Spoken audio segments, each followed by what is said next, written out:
Hi, good morning. നല്ല മഴയാണ്. ഇപ്പോഴാണ് കുറച്ച് മഴ കുറഞ്ഞത്. നിങ്ങളുടെ നാട്ടിൽ എങ്ങനെ ഒന്ന് കമന്റ് ചെയ്യണേ. നടുക്കുന്ന ഞെട്ടിക്കുന്ന വിവരമാണ് പുറത്തു വരുന്നത്. ഒരു കാര്യം പറയാം, ഞാൻ CPM-ന് വെറും 35-36 സീറ്റ് കിട്ടുമെന്ന് പറഞ്ഞത് സത്യമായി.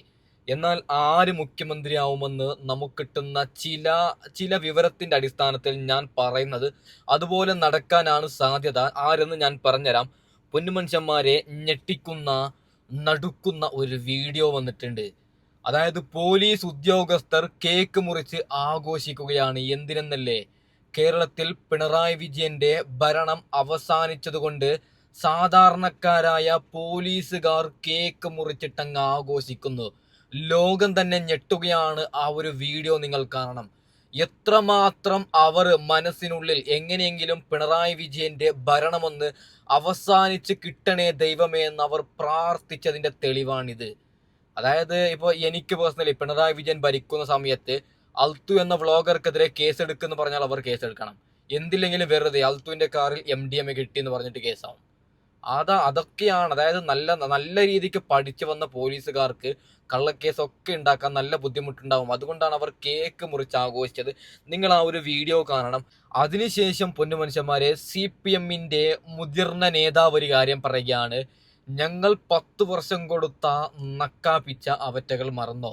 ഞങ്ങളാണ് സാലറി കൊടുത്തത്, ഞങ്ങളാണ് സാലറി ഇതുവരെ അവർക്ക് കൊടുത്തത്, അത് അവറ്റകൾ മറന്നോ എന്ന് പറഞ്ഞിട്ട് CPM-ന്റെ മുതിർന്ന നേതാവ് രംഗത്ത് വന്നിട്ടുണ്ട്. ആ ഒരു വീഡിയോ ക്ലിപ്പും കൂടി നിങ്ങൾ കാണണം. അതിനുശേഷം കെ സുധാകരൻ നിലപാട് മാറ്റുകയാണ്. കഴിഞ്ഞ ദിവസങ്ങളിൽ നമ്മൾ കെ സുധാകരനോട് VD സതീശൻ മുഖ്യമന്ത്രി ആവണമോ എന്ന് ചോദിച്ചാൽ ആവണ്ട എന്നാണ് അദ്ദേഹം പറയുന്നത്. എന്നാൽ അദ്ദേഹം തിരുത്തി ചില കാര്യങ്ങൾ പറയുന്നുണ്ട്. ആ ഒരു വീഡിയോയും കൂടി നിങ്ങൾ കാണണം. അപ്പോൾ നമുക്ക് വിഷയത്തിലേക്ക് കടക്കാം. അതിനു മുമ്പ് തീർച്ചയായിട്ടും ചാനൽ ഒന്ന് സബ്സ്ക്രൈബ് ചെയ്യണം, ലൈക്ക് ചെയ്യണം. ഓക്കെ, ആദ്യം ആര് മുഖ്യമന്ത്രിയാവും? 3 പേര് ഞാൻ പറയാം. ഈ 3 പേരിൽ ആർക്കാണ് സാധ്യത എന്ന് ഏറ്റവും അവസാനം പറയാം. ആദ്യം ഈ 3 പേരുടെ യോഗ്യത എന്ന് നമുക്ക് നോക്കാം. ഒന്നാമതായി VD സതീശൻ. അതായത് എൻ്റെ പ്രഡിക്ഷനിൽ, അതായത് ഞാൻ പേഴ്സണലി ആഗ്രഹിക്കുന്നത് VD സതീശൻ മുഖ്യമന്ത്രി ആവണമെന്നാണ്. അങ്ങനെയല്ല, ചിത്രത്തിൽ ഒരിക്കലും VD സതീശൻ കേരളത്തിൽ മുഖ്യമന്ത്രി ആവുന്നില്ല. നിങ്ങൾക്കത് മറ്റന്നാൾ അറിയാൻ പറ്റും. അതായത് VD സതീശൻ ഒരിക്കലും മുഖ്യമന്ത്രി ആവൂല. എനിക്ക് പേഴ്സണലി VD സതീശൻ ആവണമെന്നാണുള്ളത്, പക്ഷെ ചിത്രമാവൂല. അതിന്റെ കാരണം ഞാൻ പറഞ്ഞുതരാം. അതിനു മുമ്പ് VD സതീശന്റെ യോഗ്യത നോക്കൂ നിങ്ങൾ. കോൺഗ്രസ് തകർന്ന് തരിപ്പണമായ ഒരു സമയത്ത് ഇനി കോൺഗ്രസിന് ഒരു തിരിച്ചുവരവില്ല. കേരളത്തിൽ മത്സരം CPM-ഉം BJP-യും തമ്മിലെന്ന് ഇന്ത്യ ടുഡേ പോലെയുള്ള മുഖ്യധാര കേന്ദ്ര മാധ്യമങ്ങൾ റിപ്പോർട്ട് ചെയ്തപ്പോഴാണ് കേരളത്തിൽ പുതിയൊരു പ്രതിപക്ഷ നേതാവായിട്ട് VD സതീശൻ വരുന്നത്. നോക്കൂ നിങ്ങൾ, അദ്ദേഹം വന്നിട്ട് ആദ്യം ചെയ്തത് ഷാഫി പറമ്പിൽ, രാഹുൽ മാങ്കൂട്ടത്തിൽ തുടങ്ങിയ യുവ നേതാക്കളെ സ്ക്രീനിൽ കൊണ്ടുവരിക. അതായത് യുവ നേതാക്കൾക്ക് സംസാരിക്കാൻ സ്പേസ് കൊടുക്കുക.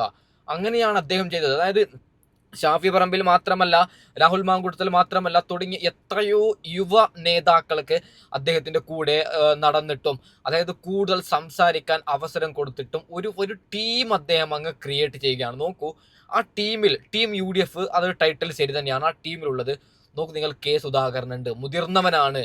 രമേശ് ചെന്നിത്തലയുണ്ട്, മുതിർന്നവനാണ്. KC വേണുഗോപാൽ ഉണ്ട്. പിന്നീട് വരുന്ന മുരളീധരൻ ഉണ്ട്, VD സതീശൻ തന്നെ ഉണ്ട്, ഷാഫി പറമ്പിൽ, രാഹുൽ മാങ്കൂടത്തിൽ തുടങ്ങിയ ശ്രീകണ്ഠൻ, അങ്ങനെയുള്ള ഇഷ്ടംപോലെ യുവ നേതാക്കളെ ഈ പറയുന്ന VD സതീശൻ വളർത്തി കൊണ്ടുവന്നിട്ട് ഒരു വലിയൊരു ഗ്രൗണ്ട് പ്ലാൻ റെഡിയാക്കി. അവിടെ നിന്നാണ് നിങ്ങൾ നോക്കൂ, ഓരോന്നോരോന്നായി നിലമ്പൂർ ബൈ ഇലക്ഷനിൽ ഈ പറയുന്ന ആര്യാടൻ ഷൗക്കത്ത് വിജയിച്ചിട്ടില്ലേ? അതിനുശേഷം പാലക്കാട് രാഹുൽ മാങ്കൂടത്തിൽ വിജയിച്ചിട്ടില്ലേ? അതിനുശേഷം എന്തിന് ലോകസഭയിൽ തൂത്തുവാരിയിട്ടില്ലേ? തദ്ദേശ തെരഞ്ഞെടുപ്പിൽ തൂത്തുവാരിയിട്ടില്ലേ? അതായത് ഗ്രൗണ്ട് പ്ലാൻ. ഇതായത് നിങ്ങൾ നോക്കൂ, തൃക്കരിപ്പൂരിലേക്ക് സന്ദീപ് വാര്യരെ അയക്കണം. അയച്ചാൽ മാത്രം അവിടെ ജയിക്കാൻ പറ്റുമെന്ന് ഈ പറയുന്ന CPM-ന്റെ കോട്ടയാണ് തൃക്കരിപ്പൂർ. അവിടെ വേറെ ആര് മത്സരിച്ചാലും ഉറപ്പായിട്ടും LDF ജയിക്കും. LDF-ന്റെ ആര് നിന്നാലും ജയിക്കുന്ന കോട്ടയാണ്. അവിടേക്ക് സന്ദീപ് വാര്യരെ അയച്ചാൽ ഉറപ്പായിട്ടും ജയിക്കുമെന്ന് ഈ പറയുന്ന VD സതീശന് അറിയാം. അതാണ് ഒരു ലീഡർ. അപ്പോ കേരളത്തെ തകർന്ന് തരിപ്പണമായ കേരള കോൺഗ്രസിനെ ഉയർത്തിയത് ഈ പറയുന്ന VD സതീശനാണ്. ശക്തമായ പ്രതിപക്ഷം. അതായത് ആകെ ഈ പറയുന്ന പാർലമെന്റിൽ 40-41 MLA മാത്രമാണ് കോൺഗ്രസിന്റെ. അവർ ശക്തമായ രീതിയിൽ പിണറായി വിജയന്റെ ദുർബലമായ ഭരണത്തെ ഇങ്ങനെ കാണിച്ചു. അതിനുശേഷം അയ്യപ്പന്റെ സ്വർണം കട്ടതിനൊക്കെ അവർ ഇടപെട്ട് കാണിച്ചത് കൊണ്ടാണ് VD സതീശൻ പറഞ്ഞ 100-ലേറെ ആ ഒരു നമ്പറിലേക്ക് ഇന്ന് കോൺഗ്രസ് എത്തിയത്. അതുകൊണ്ട് VD സതീശൻ മാത്രമാണ് മുഖ്യമന്ത്രി ആവണമെന്നാണ് എനിക്ക് പേഴ്സണലി ഉള്ളത്. പക്ഷെ ഒരിക്കലും VD സതീശൻ മുഖ്യമന്ത്രി ആവൂല എന്നാണ് നമുക്ക് കിട്ടുന്ന വിവരം. അവിടെ എന്തായാലും VD സതീശനോട് പറയും, അടുത്ത 5 വർഷം നിങ്ങൾക്ക് തരാം, ഇത്തവണ വേറെ ആരെങ്കിലും ഭരിച്ചോട്ടെ എന്ന്. ഓക്കെ, അപ്പോൾ VD സതീശൻ ആവണമെന്നാണ് എൻ്റെ ആഗ്രഹം. പക്ഷെ VD സതീശൻ ഒരിക്കലും ആവത്തില്ല. ആരാവുമെന്ന് ഞാൻ പറയാം. രണ്ടാമത് നമ്മുടെ ലിസ്റ്റിൽ വരുന്നത് രമേശ് ചെന്നിത്തലയാണ്. രമേശ് ചെന്നിത്തലയുടെ അഭിപ്രായം ഞാൻ പറയാം. VD സതീശൻ മുഖ്യമന്ത്രി ആയില്ലെങ്കിൽ രമേശ് ചെന്നിത്തല ആയാൽ ഓക്കെ എന്ന് നമുക്ക് പറയാൻ പറ്റും. ഓക്കെ, രമേശ് ചെന്നിത്തല ഇന്ന് ഡൽഹിയിൽ പോയിട്ടുണ്ട്. എൻ്റെ പേഴ്സണൽ അഭിപ്രായത്തിൽ രമേശ് ചെന്നിത്തല ഒരിക്കലും മുഖ്യമന്ത്രി ആവില്ല എന്നാണ്. അദ്ദേഹം വലിയൊരു നേതാവാണ്. ഉമ്മൻചാണ്ടി സാർ ഇരിക്കുമ്പോൾ തന്നെ ഉമ്മൻചാണ്ടി സാറിന്റെ വലം കൈയായിരുന്നു.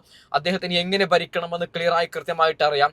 അദ്ദേഹവും മുഖ്യമന്ത്രി ആവൂല എന്നാണ് എൻ്റെ പേഴ്സണൽ അഭിപ്രായം. നമുക്ക് കിട്ടുന്ന വിവരം അങ്ങനെയാണ്. അതിന്റെ അദ്ദേഹത്തിന്റെ യോഗ്യത നമുക്ക് ആദ്യം നോക്കാം. അതായത് ഈ പറയുന്ന രമേശ് ചെന്നിത്തല 2021 ഇലക്ഷൻ വരുമ്പോൾ ജയിച്ചിരുന്നെങ്കിൽ അദ്ദേഹമായിരുന്നു മുഖ്യമന്ത്രി ആവേണ്ടത്. അദ്ദേഹത്തിന്റെ ഒരു പ്ലസ് പോയിന്റ് എന്ന് പറയുന്നത് അദ്ദേഹം ഉമ്മൻചാണ്ടി സാറിന്റെ വലങ്കയായിരുന്നു. ഉമ്മൻചാണ്ടി സാറിനൊപ്പം ഉണ്ടായ ഒരാളാണ്. നല്ല പരിചയ സമ്പത്തുണ്ട്. രാഷ്ട്രീയമായിട്ട് നല്ലോണം അറിയുന്ന ഒരാളാണ്. എന്തിനു വേണം, സാക്ഷാൽ പിണറായി വിജയന്റെ കാലം തൊട്ടേ അദ്ദേഹത്തിന് എല്ലാം അറിയാം, എല്ലാം പഠിച്ചു. ചെറുപ്പകാലത്ത് തന്നെ കോൺഗ്രസിന് വേണ്ടി പ്രവർത്തിച്ച ഒരാളാണ്. അപ്പോൾ അദ്ദേഹത്തിന്റെ കയ്യിൽ മുഖ്യമന്ത്രി സ്ഥാനം കിട്ടിയാൽ കേരളം ഭദ്രമായിരിക്കും, അതിൽ യാതൊരു തർക്കവുമില്ല.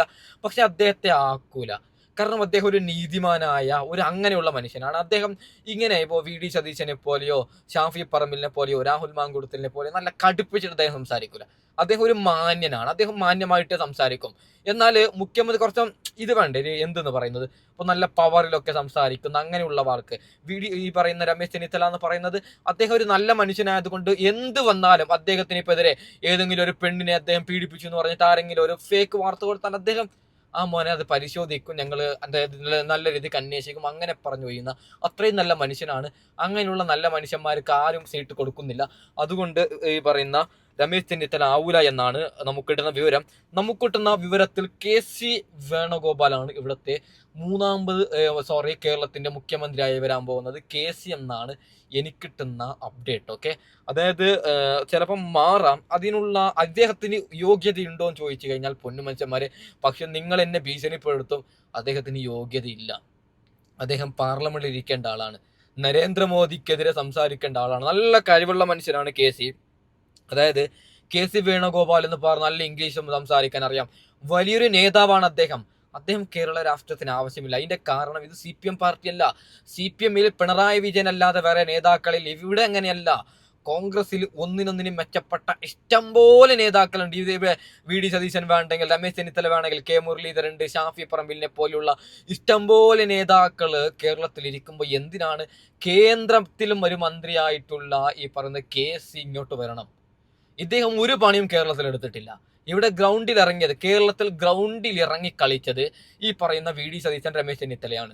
ഇദ്ദേഹം ഡൽഹിയിൽ AC മിണ്ടാതിരുന്നതാണ്. അതുകൊണ്ട് ഇദ്ദേഹത്തിന് യോഗ്യതയില്ല. പക്ഷെ കിട്ടുന്ന അപ്ഡേറ്റിൽ KC മുഖ്യമന്ത്രിയായി വരുമെന്നാണ്. ഓക്കെ, ആയാൽ നമ്മൾ അക്സെപ്റ്റ് ചെയ്യാം. അദ്ദേഹം നല്ല കഴിവുള്ളവനാണ്. കേരള രാഷ്ട്രീയത്തിൽ എന്തെങ്കിലും മാറ്റം കൊണ്ടുവരുന്നുണ്ടെങ്കിൽ കൊണ്ടുവരട്ടെ എന്ന് ഞാൻ പറയുന്നു. പിന്നെ നമുക്ക് എന്ത് പറയാനാണ് പൊന്നുമനുഷ്യന്മാരെ. നമ്മൾ ആദ്യം പറഞ്ഞ വിഷയത്തിലേക്കൊക്കെ കടക്കുകയാണ്. ആദ്യം നിങ്ങൾ ഈ ഒരു വീഡിയോ കാണണം. അതായത് കേക്ക് മുറിക്കുന്ന പോലീസുകാർ കേക്ക് മുറിച്ച് ആഘോഷിക്കുന്ന ഒരു വീഡിയോ നിങ്ങളൊന്ന് കാണണം. ഓക്കെ, കാസർഗോഡ് AR ക്യാമ്പിൽ UDF-ന്റെ തെരഞ്ഞെടുപ്പ് വിജയം ആഘോഷിച്ച ഒരു പോലീസ് ഉദ്യോഗസ്ഥർ, അവരല്ല കുറച്ച് പോലീസ് ഉദ്യോഗസ്ഥർ, ആഘോഷം റീൽസാക്കി റിസർവ് ഇൻസ്പെക്ടറെ കണ്ട് ഡ്യൂട്ടി ഇടുന്ന ഓഫീസേഴ്സിനെ മാറ്റാൻ ആവശ്യപ്പെട്ടതിന് പിന്നാലെയായിരുന്നു ആഘോഷം. ഇന്ന് രാവിലെയാണ് കാസർഗോഡ് AR ക്യാമ്പിൽ കുറച്ച് പോലീസുകാർ എത്തി യൂണിഫോം ഒക്കെ മാറ്റി വെച്ചുകൊണ്ട് റിസർവ് ഇൻസ്പെക്ടറെ നേരിൽ പോയി കാണുന്നതും തുടർന്ന് ഈ ആഘോഷ പരിപാടികൾ നടക്കുന്നതും. ആ ദൃശ്യത്തിൽ കാണാം, പോലീസ് യൂണിഫോം ഇട്ട വേഷത്തിലുള്ള 4 പോലീസുകാരാണ് ഇനി ഡ്യൂട്ടി ഡീറ്റെയിലിംഗ് ഓഫീസർമാരായി വരുന്നത്. ഓരോ കാലഘട്ടത്തിലും 4 പോലീസ് ഉദ്യോഗസ്ഥരെ AR ക്യാമ്പിൽ ഡ്യൂട്ടി ഡീറ്റെയിലിംഗ് ഓഫീസർമാരായി വെക്കാറുണ്ട്.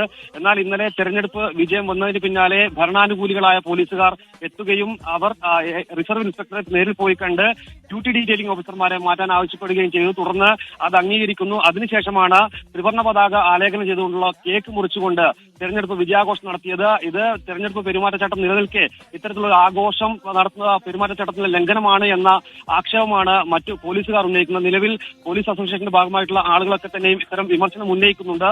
എന്തായാലും ഈ റീൽസ് നിരവധി വാട്സാപ്പ് ഗ്രൂപ്പുകളിലും ഇതിനകം പ്രചരിപ്പിക്കുന്നുണ്ട്. ഓക്കെ, നിങ്ങൾ നോക്കണം എത്ര മാത്രം ഹാപ്പിയാണല്ലേ ഇവർ. നമുക്ക് അടുത്തൊരു വീഡിയോ വെച്ച് തരാം. അതായത് CPM-ന്റെ മുതിർന്നൊരു നേതാവ് പോലീസിനെ വിമർശിക്കുന്ന ഒരു വീഡിയോ. പാർട്ടി ഓഫീസിൻ്റെ ഉള്ളിൽ വന്ന് ഗുണ്ടകൾക്ക് വിലസാം, പോലീസിന് വിലസാം എന്ന് ധരിക്കരുത്.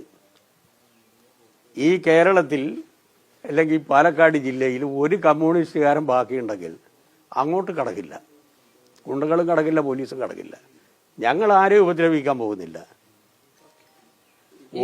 ഒരാളുടെ ഈ വിഷയത്തില് നമ്മളൊക്കെ അവിടെ ഉണ്ടായിരുന്നാണ് സമയത്ത് ഉണ്ടായിരുന്നു.